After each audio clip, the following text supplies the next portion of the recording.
एक राजनीतिक व्यक्ति से अधिक सामाजिक व्यक्ति के रूप में पहचान रखने वाले पूर्व शिक्षा मंत्री हीरानंद आर्य के 84वें जन्म दिवस पर भिवानी की जाट धर्मशाला में आयोजित एक कार्यक्रम में उनके नाम से एक पुस्तक का विमोचन कार्यक्रम आयोजित किया गया, जिसमें आर्य प्रतिनिधि सभा के राष्ट्रीय अध्यक्ष स्वामी आर्यवेश ने एक सहज व्यक्तित्व नामक एक पुस्तक का विमोचन किया। 168 पृष्ठों की इस पुस्तक में पूर्व मंत्री हीरानंद आर्य के संघर्ष व जीवन की गाथा को लेखक मणिराम खरबास द्वारा लिखा गया।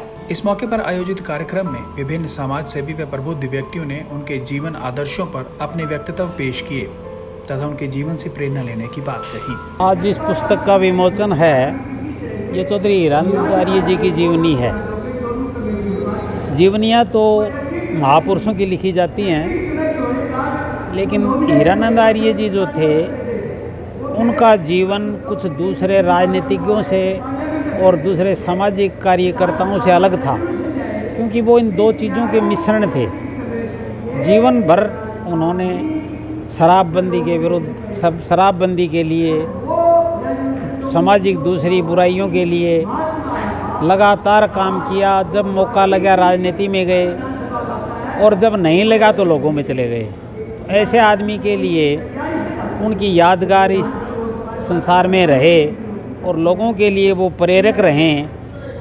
एक गृहस्थ सन्यासी की तरह काम करने वाले हीरानंद आर्य जैसे संघर्षशील, जो किसानों का नेता था, जो मजदूरों का नेता था, वो आम आदमी का नेता था, उसकी जीवनी लिखना एक मेरी समझ के मुताबिक बहुत महत्वपूर्ण काम था और पुण्य भी ये किया।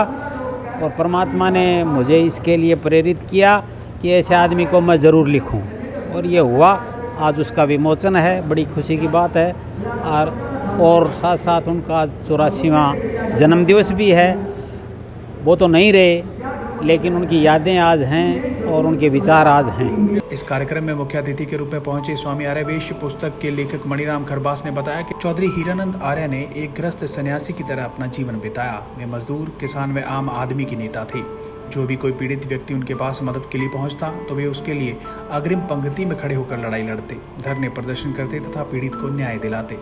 उन्होंने हमेशा सादे जीवन को प्राथमिकता दी। उन्होंने अपने बेटे बेटियों की शादियां बिना दान दहेज के की।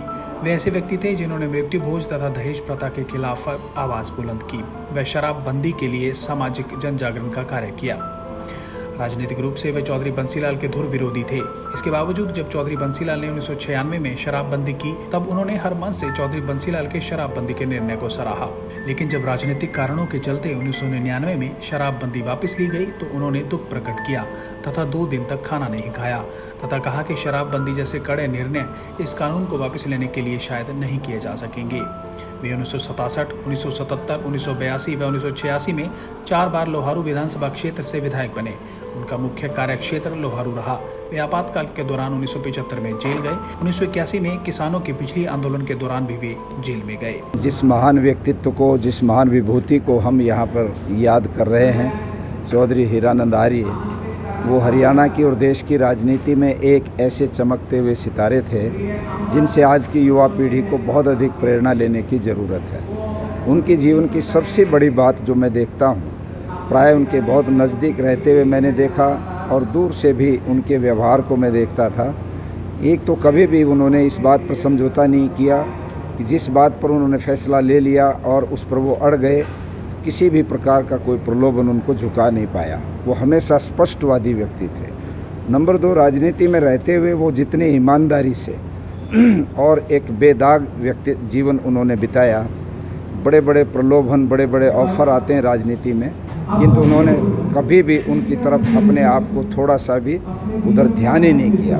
आज उनकी अपनी जो पारिवारिक पृष्ठभूमि है वो उससे हम देख सकते हैं कि थोड़े दिन के लिए व्यक्ति राजनीति में आता है तो माला माल हो जाता है। उसकी अनेक तरह की संपत्तियां इकट्ठी हो जाती हैं, उस पर बड़ी बड़ी जांचें और बड़े आयोग बैठते हैं, भ्रष्टाचार के आरोप लगते हैं। किंतु हीरानंद आर्य एक ऐसा व्यक्तित्व था जिन्होंने राजनीति में कभी भी अपने आप को इस भ्रष्ट तरीके के साथ जोड़ा ही नहीं, क्योंकि उनकी पृष्ठभूमि एक ऐसे संगठन से भी जुड़ी थी जिस संगठन में व्यक्ति निर्माण की बात होती है। वे आर्य समाज की विचारधारा से बहुत बचपन से प्रभावित हो गए थे और उन्होंने उन्हीं मूल्यों को, उन्हीं आदर्शों को अपने जीवन का एक प्रकार से लक्ष्य बनाया कि मैं चाहे कितने बड़ी जिम्मेदारी मेरे ऊपर आ जाए, किंतु मैं कभी भी ज़िंदगी में लोगों की जो अमानत है, जो ताकत जो मुझे मिल रही है, उसके साथ कभी धोखा नहीं दूंगा, उसके साथ कभी दगा नहीं करूंगा।